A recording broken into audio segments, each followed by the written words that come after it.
One Heart, One Mind, Center for Spiritual Living. And I invite you to help me welcome our wonderful friends and family members at this point, Ira and Julia. Yay. Yay! Morning. They're going to kick us off with some music.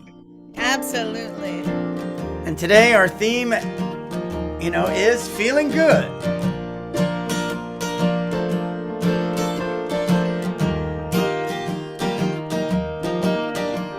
My thoughts and my body are not me. I can play them both like a violin. Their melody reminds me of who I am and where I've been. I once saw a fish in a tall tree.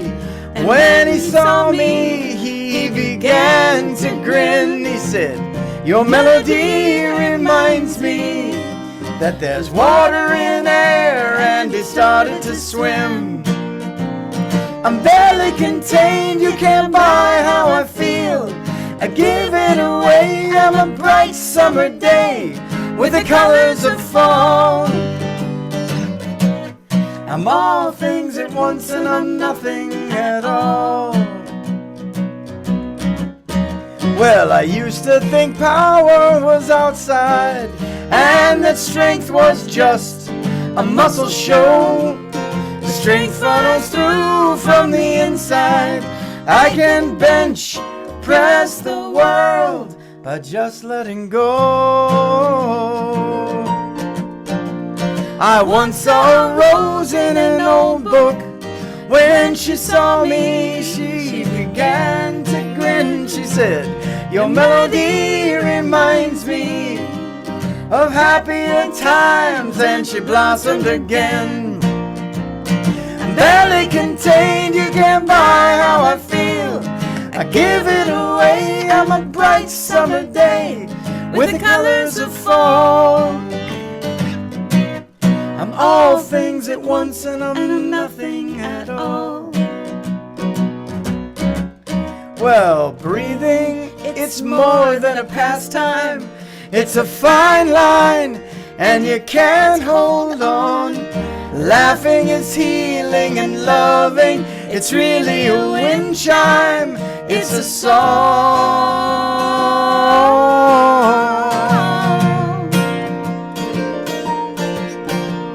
I'm barely contained, you can't buy how I feel. I give it away, I'm a bright summer day with the colors of fall. I'm all things at once and I'm nothing at all. I'm all things at once and I'm nothing. I'm all things at once. My thoughts and my body are not me.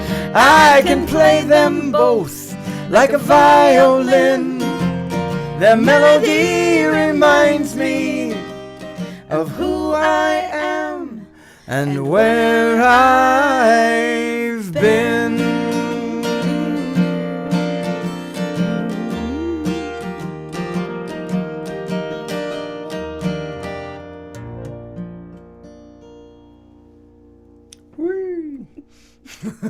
Oh, that was beautiful. Very inspirational. I love Yay. that.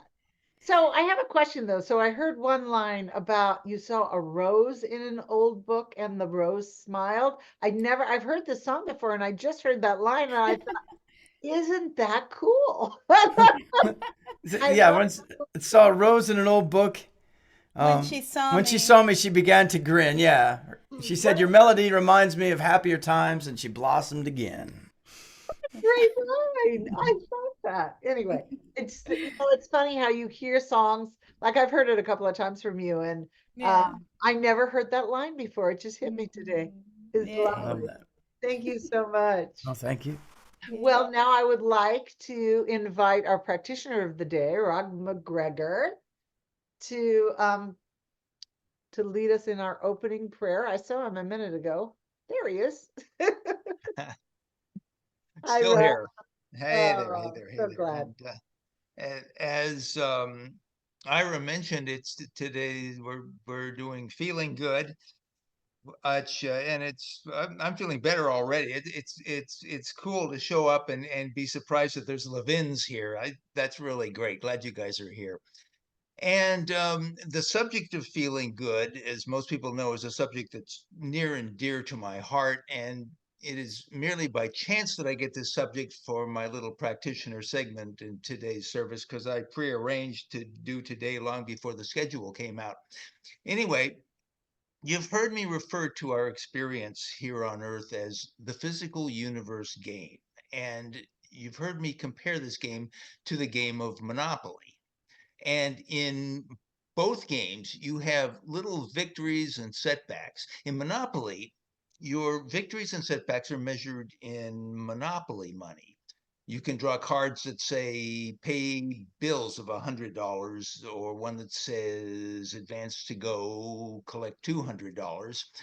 In the game of life, I believe that success is determined not by whether or not we have money, but instead by whether or not we feel good. Our very being is set up to desire to feel good and not to feel bad. And there is nothing we can do to change that. I believe that even prayer can't change that. It's like praying that God doesn't exist. That could never work. And the desire to feel good is an integral part of the way you are put together. And in the physical universe game, there is a prevailing illusion that we feel good or bad because of circumstances in our lives. Surprisingly, the opposite is true. Here is an example of this. If there are circumstances in my experience that are less than desirable, maybe even scary, I will typically pray on it. And how do I know when I've done enough prayer work? When I feel good about the situation, then the prayer can be effective. This is what I've learned. When you feel bad about a situation, you actually have two problems that you need to solve. First, you need to stop feeling bad. Only then can you solve the second problem, which is the situation itself. But since it's the bad situation that ostensibly is the reason you feel bad, how can you stop feeling bad so that you can solve the problem? Well, there are techniques, and I'm going to talk about the most powerful one I know. Now, I know that you've already heard this. You've probably even tried it in this very group. Nonetheless, this changed my life, and I invite you to again consider that this might help you. In 2007, I had serious financial problems, and I was living in a great deal of fear about my future prospects. And while I was on a Mexican cruise, I met this psychologist who claimed that he had a simple process that would help me feel better. It was called tapping, or emotional freedom technique. And he was going to demonstrate to me the value of this process. He used a 0 to 10 scale that is the inversion of the one that I use.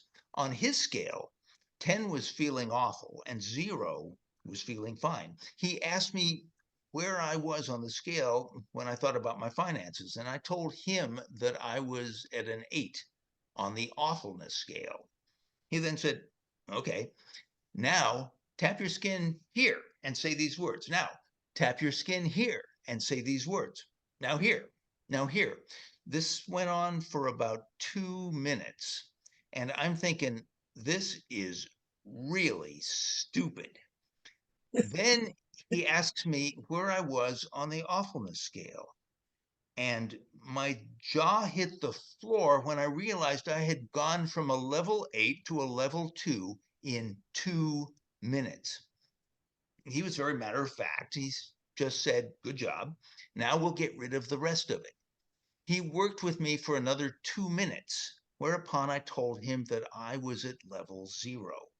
I was suddenly okay with my financial situation. My fear was gone. Most amazing demonstration I had ever participated in. Okay, truth be told, tapping for only 2 minutes does not create lasting results. In time, I was doing 12-minute tapping sessions 3 or 4 times a day for years and years, and it definitely gave me a better life. And once I stopped feeling bad about my situation, my prayers about prosperity started to gain traction.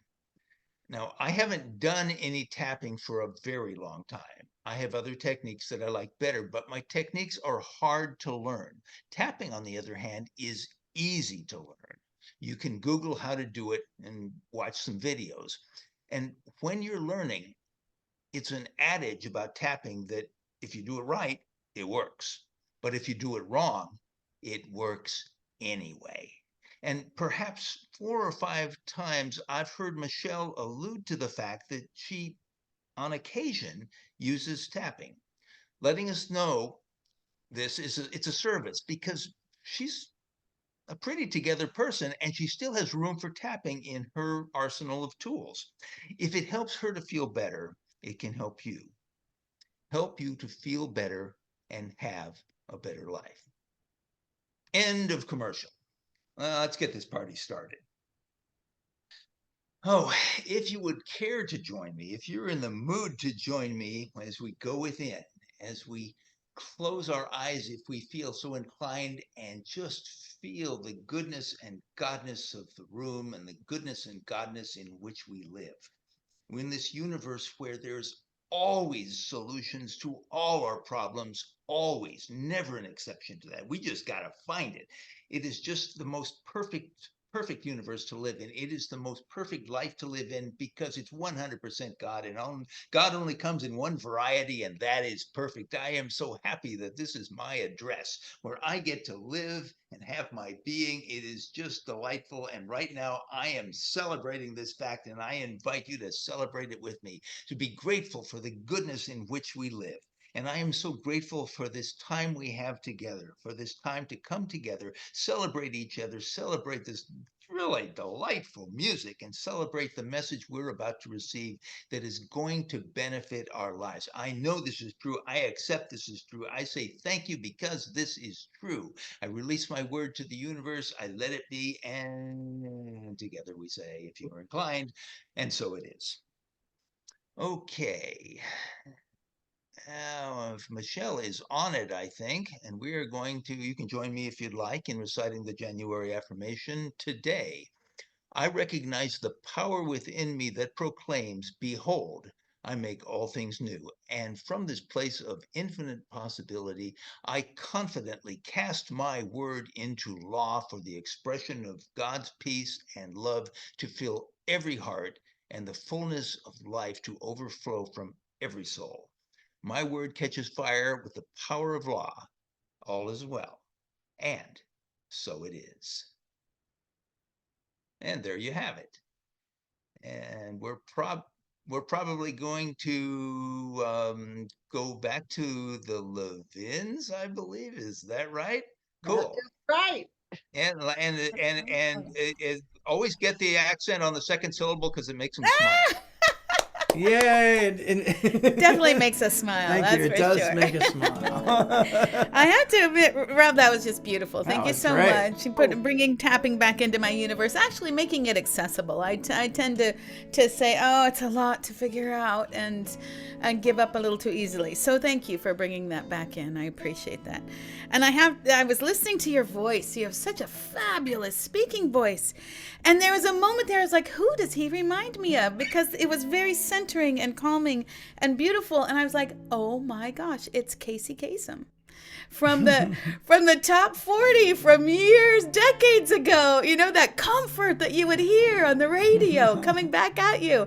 And it was, you've got very that grounding, very yeah. grounding, just confident and strength in there. It's just, Michelle mentioned Jesse Powers, and Jesse Powers said the exact same thing. So I think it's true.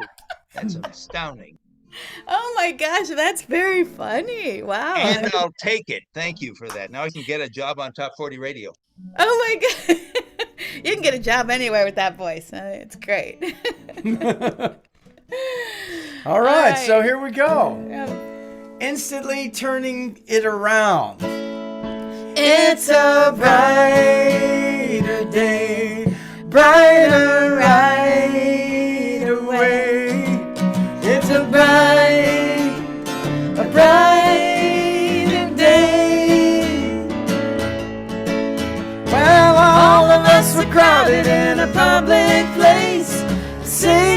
song we all knew.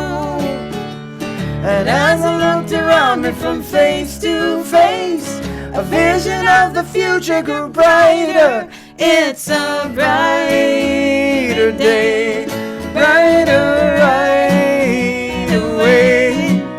It's a brighter day.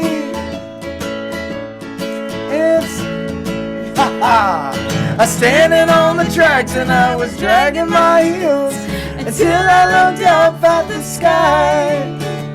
A heartbeat of birds like a wave on the sea, waving hello and goodbye. It's a brighter day, brighter right away. It's a brighter day.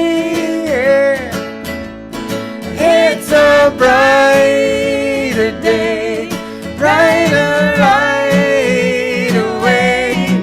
It's a brighter day. Well, we sang in a room, we sang a new song. When it was through, we all sang along. We don't need to wait for the end of the world when we need a revolution. It's right here, right now. It's right here, right now. It's right here, right now. Give me love, give me love, give me peace on earth. Give me light, give me life. Keep me free from birth. Give me hope and help me cope with this heavy load, trying to touch and reach you with heart and soul.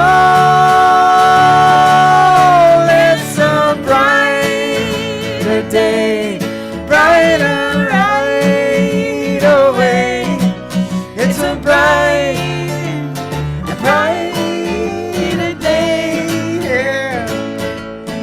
It's a brighter day, brighter right away. It's a brighter day, yeah. It's a brighter day. It's a brighter day.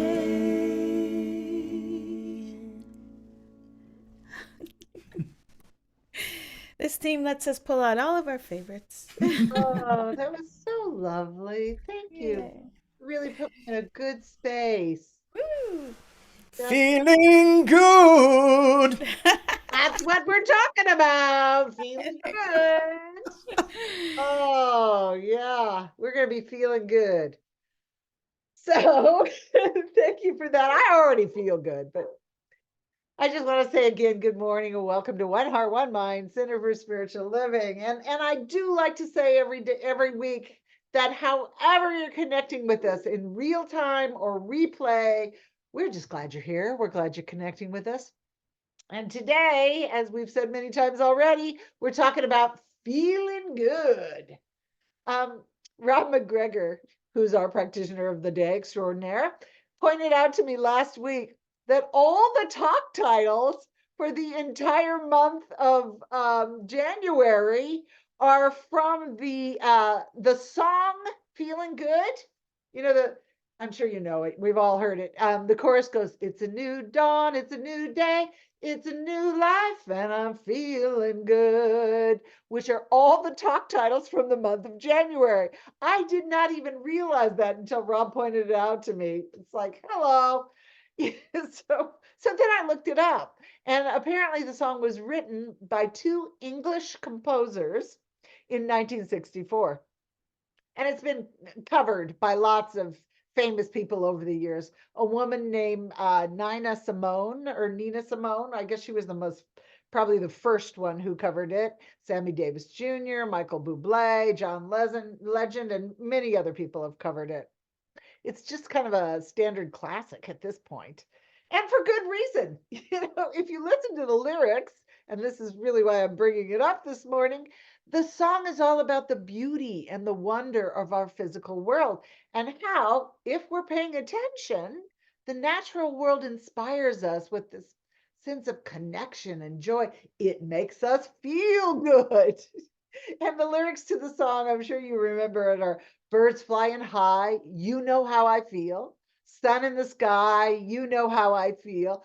Breeze drifting on by, you know how I feel. And then it goes into the chorus, which are our talk titles. It's a new dawn, it's a new day, it's a new life, and I'm feeling good.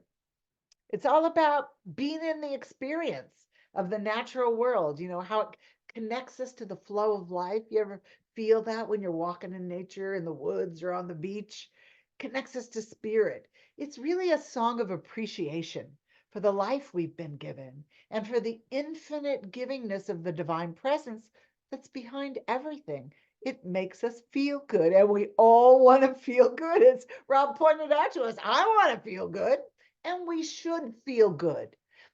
And here's the thing, not only, as Rob again pointed out, is feeling good a very pleasant way to live, it's also a spiritual practice. It's also a powerful spiritual tool.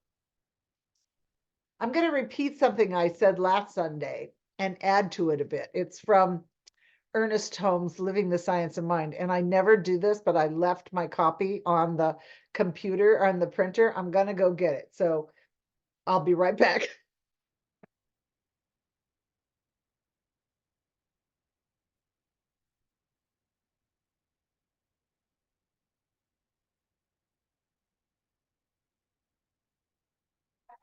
No, no, no, no, no, no, no, no.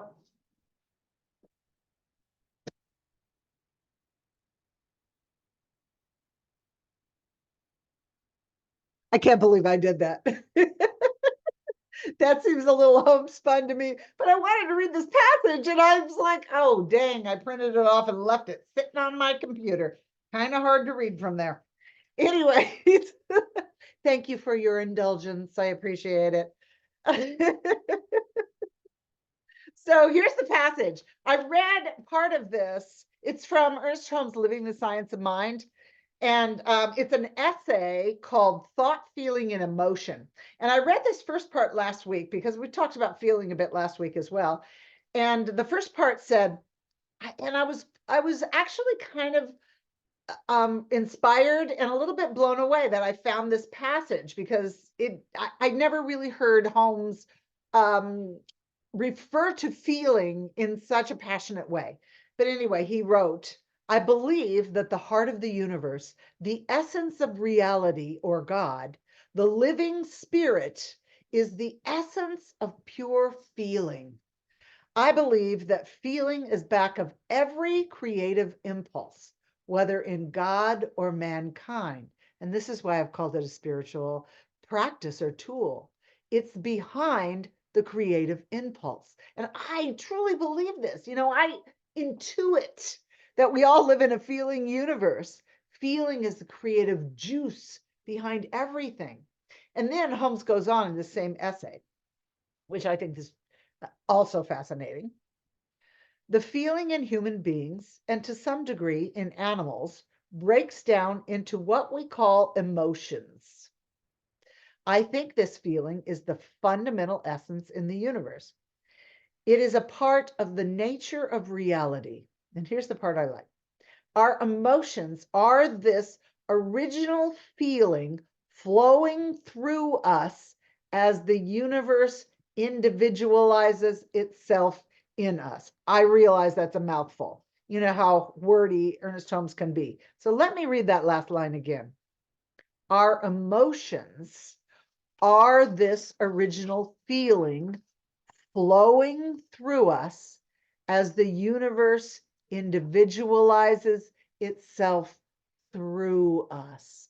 And I can imagine, if I close my eyes, the energy of the divine moving through me, through how I feel at this moment, and using that feeling to express individualizing through me. So, have you ever had days when everything just seems to be going wrong and it's like this spiral down? And yet, if you could turn it around and think to have a better feeling, and pretty soon everything just keeps spiraling up.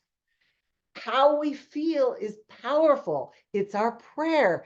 Feeling is the language of the universe. How we feel opens us or closes us to the flow of the energy that moves through us. It's the driving force of creation. And I believe that feeling, as Holmes describes it here, is the way spirit speaks to us and through us.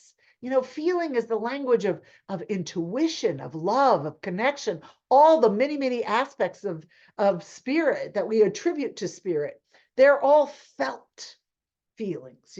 We feel God itself. It's an experience. God is an experience.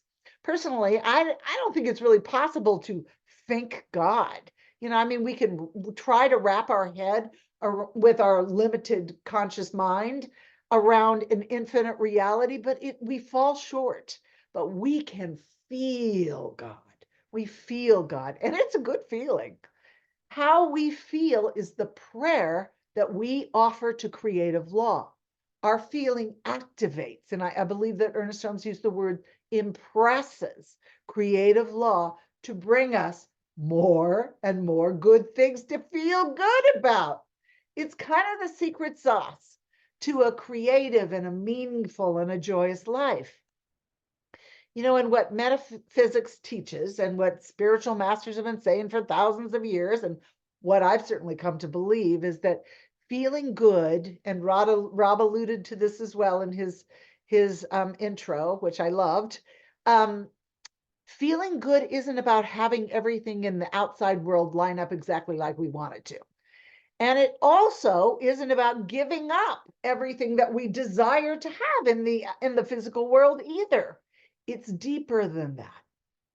It's about establishing an internal state of being, a habit or a pattern of being that resonates at the level of the larger life, the God within us, of peace, of contentment, of joy. It's a state of being that we can go to so often that it just becomes familiar. It's just kind of that natural way that we live our lives, just like a habit. To me, life isn't about trying to get quiet it isn't about trying to not have, I'm sorry, I'm tripping over my words here. It's not about trying to get rid of having uncomfortable or unwanted experiences as a human being, but it's to honor the fact that we are human. Human beings, we live in this physical universe, and because of that, and because I believe that the universe is purposeful, I believe that there's deep value in having a human experience, and that means sometimes having emotions or feelings that we don't really want that much. But we can learn to engage with them and then change our perspective, change how we feel by allowing the grace of God, the presence of God, to move through us and out into the physical world. I really believe that we are here as emissaries of God, that we are here on planet Earth to experience it all, to experience all of the aspects of being human, in our unique and our individual way. This past week, I did a graveside service.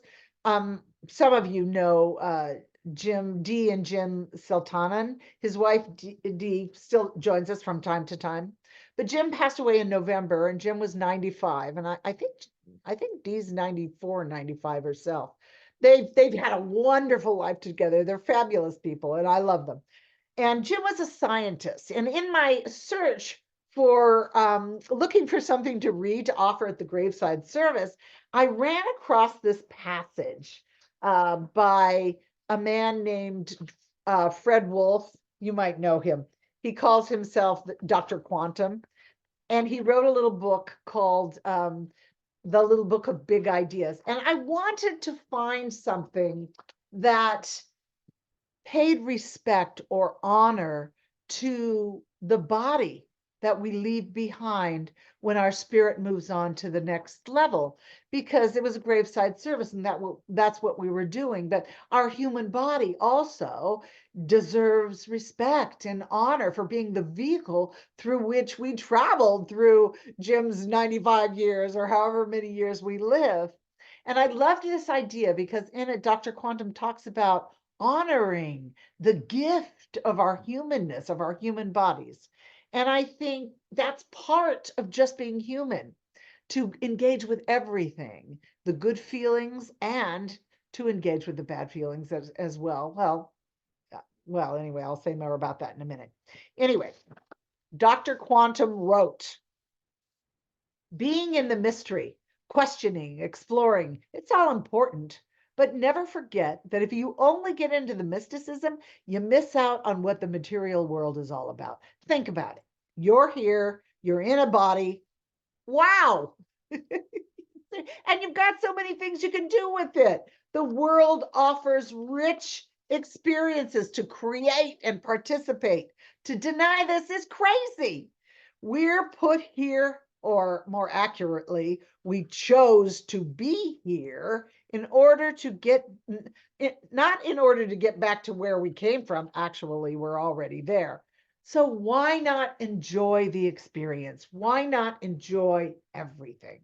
And I think that really puts into perspective the idea, the gift of being human, to honor everything, our bodies, the experiences we have when we feel good, and to engage with the things that sometimes don't feel that great. Now you might be thinking, okay, great. So how can I feel good? I mean, there are a lot of people that are living in abject poverty, or they don't have a place to live, or they don't have enough food to eat. How are we asking these people to feel good? I mean, that just seems like, a bridge too far. I mean, any psychology student knows that Abraham Maslow said that our basic human needs need to be met before we can move up the hierarchy of needs pyramid to meet our more advanced human needs, like self-actualization or just feeling good. How can we, in our human discomfort, create a habit of feeling good every day? Creating a habit of feeling good certainly requires the energy and the motivation to stay focused. That's what it takes to create a habit or a new pattern. But then I was reminded of Viktor Frankl, who wrote the book Man's Search for Meaning. And he certainly proved that it's possible to feel good, or at least strive to feel good, in the most challenging human situations. In his book, Man's Search for Meaning, he wrote about how he and others rose above the despair that they were living in, the horrific daily atrocities of being in a Nazi concentration camp. Honestly, I can't imagine. But I'm thinking that if Viktor Frankl and others could find meaning, could feel good, and experience love in the worst circumstances imaginable, that I can't help but think that we can all find that place within us that is one with God's generous gifts, and create a habit of experiencing them from the inside out. And they're always there. They're always available to us in consciousness. They're always within us. We are the presence of the divine, and the divine is all those attributes of God that we talk about. They're already here right where we are. Feeling good isn't just responding to the outside circumstance. It's going within and creating the experience ourselves in consciousness. Creating a habit or a pattern of feeling as we walk through our daily human lives, it isn't positive thinking. I run across that a lot. People think, oh, it's positive thinking. It's not. I don't believe that positive thinking really changes us at all. It might give us a temporary respite, and it's better than negative thinking, but it's sort of a Band-Aid covering up what needs to be healed, especially if we're using positive thinking to deny how we really feel. If we're trying to think positively to cover up past traumas and old wounds that we'd rather not feel or because they're too painful, it isn't sustainable. We actually have to feel everything. I read this little story about how the natives of Borneo came up with this ingenious technique for capturing the wild monkeys that are continually raiding their crops and stealing their food. They take an empty coconut shell and they drill a little small hole in it, just large enough for a monkey's hand to get into it. And then they put some rice in the coconut for bait. And then they tie the coconut to the ground. And the monkeys smell the food and they stick their hands inside the coconut to grab the rice. But when they pull out their fist is closed and clasped around the rice, they can't get their hand out of the hole anymore.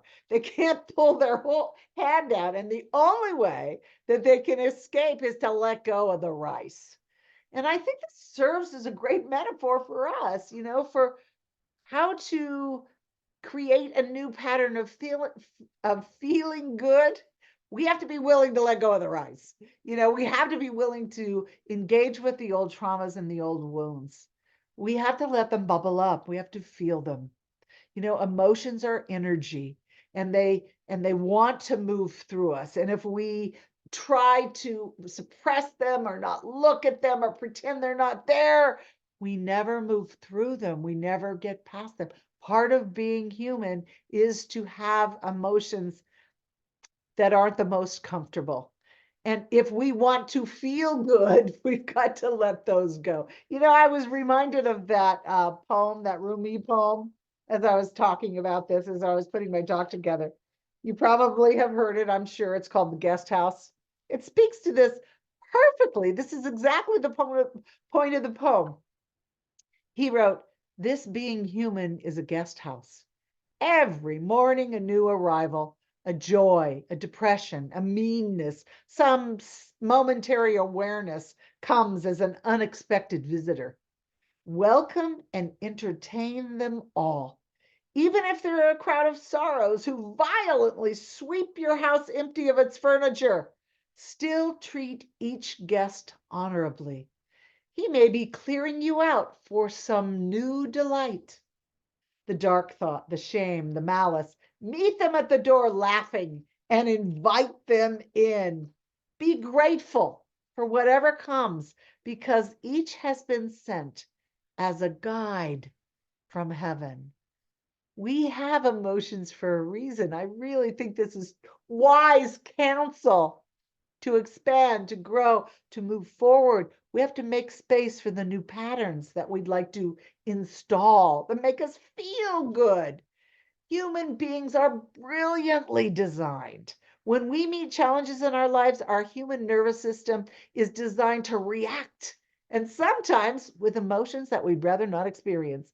Fear, anger, frustration all rise up in us sometimes, especially when life isn't doing what we think it should do. I heard this quote from Ron Dass, who said, if you think you're enlightened, just spend a week with your family. Stuff comes up. We're human. But the key to engage with it all is just to feel it, experience it, and let it go. Let go of the rice. I know that sounds easier than it might be, but it is doable. It really is. Children are really good at this. This week I was talking about this before the service began, but this week my daughter's family lost their 12-year-old lab, Lola. Lola was such a sweet, sweet girl. And my grandsons are 9 and 5, so they've never known life without Lola. So it was a huge loss. And my son-in-law, Jake, texted me, I think it was yesterday, that they were having a hard day in the Juarez household, but that Evan, who's 5, has come up with a really good way to handle it. And Jake wrote that sometimes he just stops and he just cries and he says, "I really miss Lola." And then the next minute he'd be telling silly jokes and laughing. He let the grief move through him and then he celebrated the flow of life again. Such a great example from the heart of a child. We can navigate these negative emotions just like little Evan, so that they really serve us and that they hone our ability to create new patterns in our lives. so that we can feel good most of the time, so that we aren't so drastically affected by what's happening in the outside world, no matter what emotions happen to visit us, as Rumi said in his poem, The Guest House. And I think that it's really good not to label our emotions, not to say, oh, these are bad emotions and these are good. Certainly there are ones that we prefer not to be feeling, but none of them are really bad. As Rumi's poem points out, we can welcome all the guests. The purpose of our emotions is to move energy through us, to move us in some way that protects or nourishes or promotes life. Fear and anger protect us from danger and threats in the world. Shame protects us from being rejected. Guilt tries to improve us. Greed promotes trying to meet our needs. And they're pretty primitive survival emotions, but they do move that energy through us. And we're called to recognize them and then intentionally cultivate wholesome, enjoyable emotions that make us feel good. We engage in spiritual practices that help us develop loving kindness and generosity and gratitude so that we can bring these attributes to the more difficult and primitive emotions when they visit. Now, I'm reminded of that idea. I mentioned this in the meditation, that we can bring the peace and the serenity and the calm of the eye of the storm out into the turbulence of the storm itself. So whatever emotions or feelings arise, they're natural. They're entirely natural. But we're empowered to create new habits and new patterns, to feel better more often, and to simply watch the other emotions come and go, just like the guest house. Just like the monkey with the hand in the coconut, we can let go of the rice. What I've learned about myself, and this is probably true for you as well, that what expands me makes me feel good. And recognizing what expands me, what makes me feel good, is kind of a process. It's just, where am I going to put my attention? Where am I going to put my attention on? Am I going to put my attention on what I'm more interested in feeling or what I really don't want to feel? I've mentioned this before, but I've been reading a book by Marcia Shimoff called Happy for No Reason. And she talks about a technique, and I've mentioned this before as well, that she calls inclining your mind towards joy. What a great way to think of, I'm going to incline my mind towards joy. And I'm finding it very practical and very powerful. And it's very simple too. And she says that the most effective way to practice this is to lean into the thoughts that make you feel better. She tells a story about how she was sitting at her computer. She had a deadline or something, and she had all these thoughts in her heads, and she was trying to get one kind of coherent idea down on paper, and she started kind of berating herself and having all these self-defeating thoughts about her. She was like, oh, I'm never going to get this project done. I don't know what I'm doing, blah, blah, blah, which of course just made her feel more stressed out and panicked. And then she decided to incline her mind towards joy, and she stopped and she searched her mind for a thought that she believed was equally true and that made her feel so much better. She started to say things like, I always manage to get things done. I can ask for help. The more relaxed, the more ideas flow through me. She inclined her mind towards joy. It seems so simple, but it's powerful and it works and it expands us. Thoughts that produce that feeling expand us. They make us feel better. Thoughts that produce feelings that constrict us kind of make us feel worse. I want to feel good. And I know you do too. Feeling's the language of the universe. It's the language of our heart. It's our connection to the larger life. And we understand feelings immediately. Nobody has to translate them for us. And we can use how we feel as a navigating tool to create better habits, to create better thoughts that create better habits and make us feel good, help us feel good more often. And that's our prayer. That's our spiritual practice. That brings us more and more things to feel good about. And why, yes, I want to feel good, as I know all of you do as well. So let's go into a little prayer right now. Let's take a nice deep centering breath in. Oh, all there is God. All there is God. And we are living in the heart of it. We feel God's presence. We feel God's good. We feel God's grace. We feel God's beauty. We feel God's presence. We are all these things. We are God. We are God's beauty. We are all of these things. It's not out there. It's right here. We surround ourselves, we embrace, we embody ourselves in the presence of these God things, this God stuff. It empowers us. I speak my word for and about each and every person that is present on this call and each and every person that is not, that this feeling of the presence of the divine, of the attributes of the divine, is our prayer. This is our prayer. This activates law. Love activates law. Peace activates law. Prosperity activates law. Beauty, wisdom, order, value. This within us is our prayer. And the law says yes. And we are grateful. We hold this prayer as our new way of being, our new way to walk through life. For we are emissaries of heaven, bringing God into our human experience. I'm so grateful.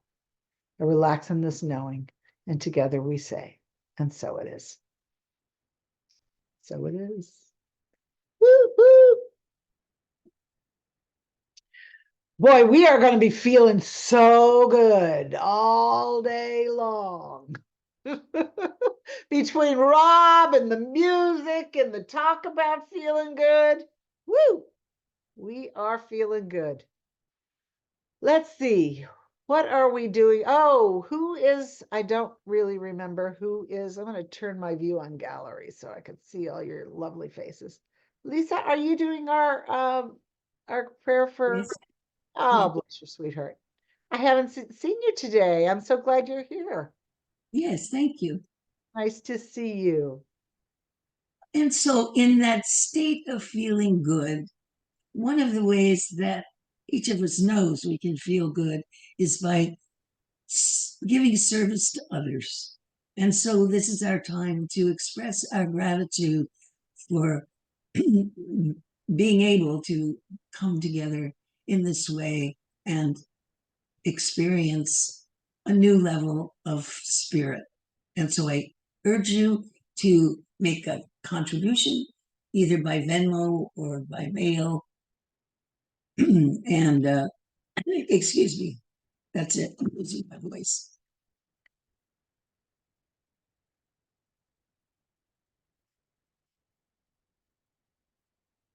So let us together say everything flows from the nature of God's good. We receive from this flow. We give from this flow. We give in gratitude and in love. We have faith in the infinite giving nature of spirit. And so it is. So it is. Thank you. Thank you for that. Even you did a great job, even with a little bit of a. Thank you. I don't know. You know, my body is living its own life right now. Well, you know what? If you would prefer not to do the benediction, I almost guarantee, probably shouldn't speak for him, that our beloved friend Rob would jump right in for you. Would you prefer that? No, I'll see how I am by the time we get there. Okay. Okay, great. All right. So let me get out of here. So Yvonne, while is she still on?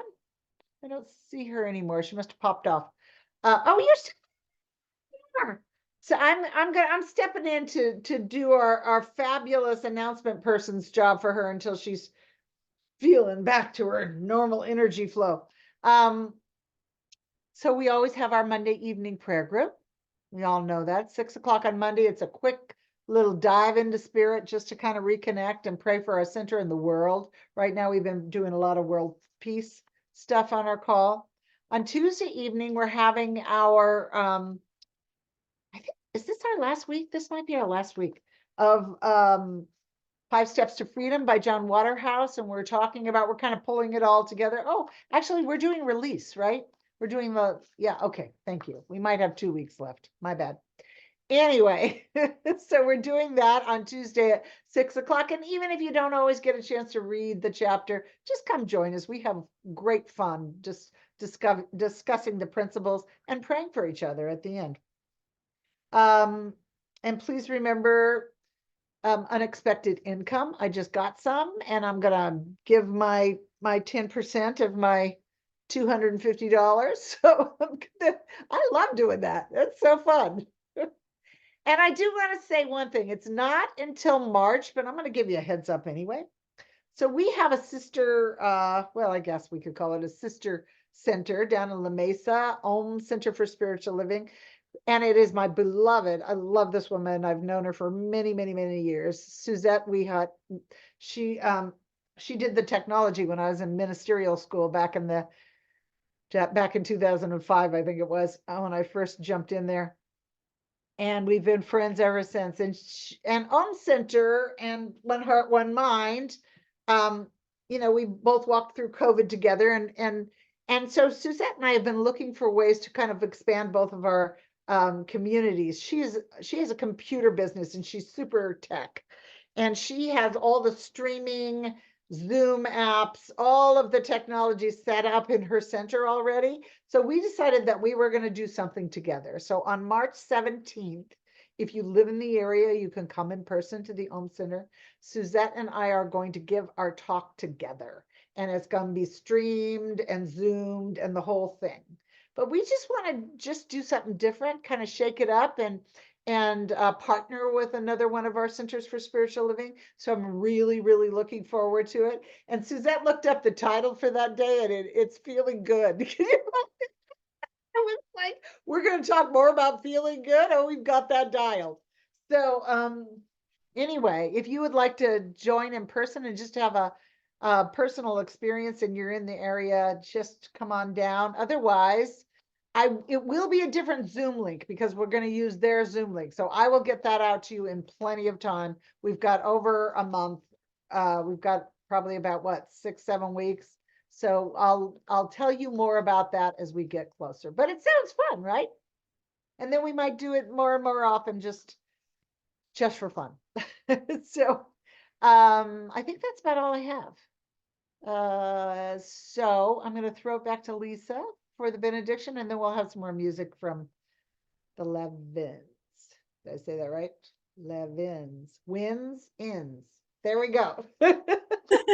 Maybe to be safe, if you don't mind, Rob, rather than dealing with my creaky voice, to do the benediction. There we go. I would be happy to. Thank you, Lisa. And yeah, absolutely. So, hey, and it is my honor, and it's always a privilege to pray, no matter what form the prayer takes. It's always fun. It's always just delightful to feel the goodness and feel the godness and just be in the gratitude. And I am in the gratitude right now for what has happened just now, for the way that this hour has transpired, for the goodness and the good feelings that are all around, that everybody can feel, whether or not we were even listening. It's the goodness of the universe, but it's compounded by the intentions of the individuals here. And I am so grateful for that goodness. I am grateful for family. I am grateful for coming together that creates more than the sum of the parts. It just magnifies the godness, and it is so wonderful. Thank you, God, for this time together. Thank you, God, for the goodness that's going to keep on coming because of this, because of the insights that will come to us later on, just because of this experience. It is good, and it just keeps getting better. Thank you, God. Thank you, God.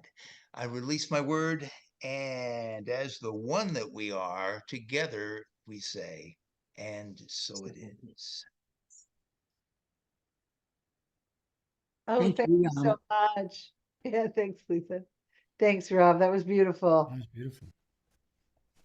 And we will know that your voice clears up immediately, Lisa.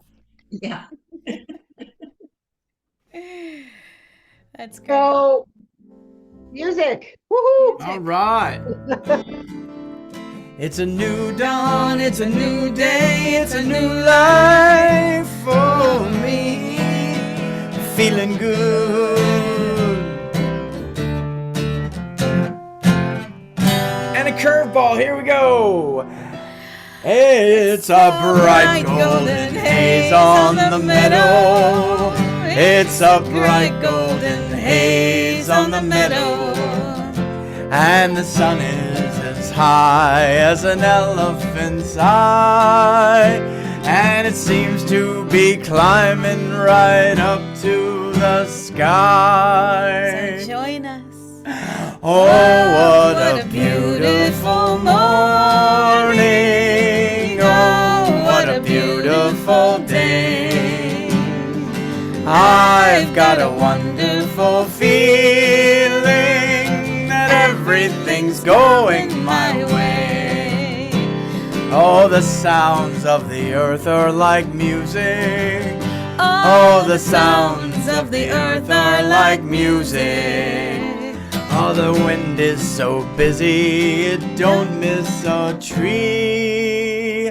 And an old weeping willow is laughing at me. Here we go. Oh, what a beautiful morning. Oh, what a beautiful day. I've got a wonderful feeling that everything's going my way. All right, even louder. Oh, what a beautiful morning. Oh, what a beautiful day. I've got a wonderful feeling everything's going my way. Oh, what a beautiful day.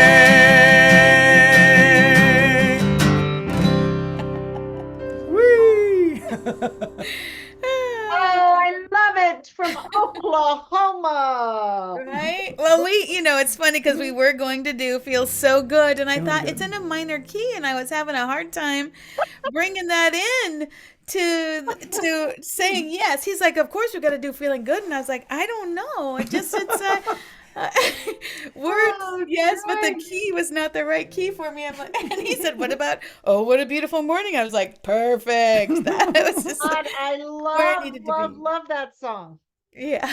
My father was a huge musical movie buff, and I can sing all the lyrics to Oklahoma, My Fair Lady, West Side Story, you name it, I know South the Pacific. lyrics. Right, right. It's good. There's communities that we go into and they don't know what we're singing.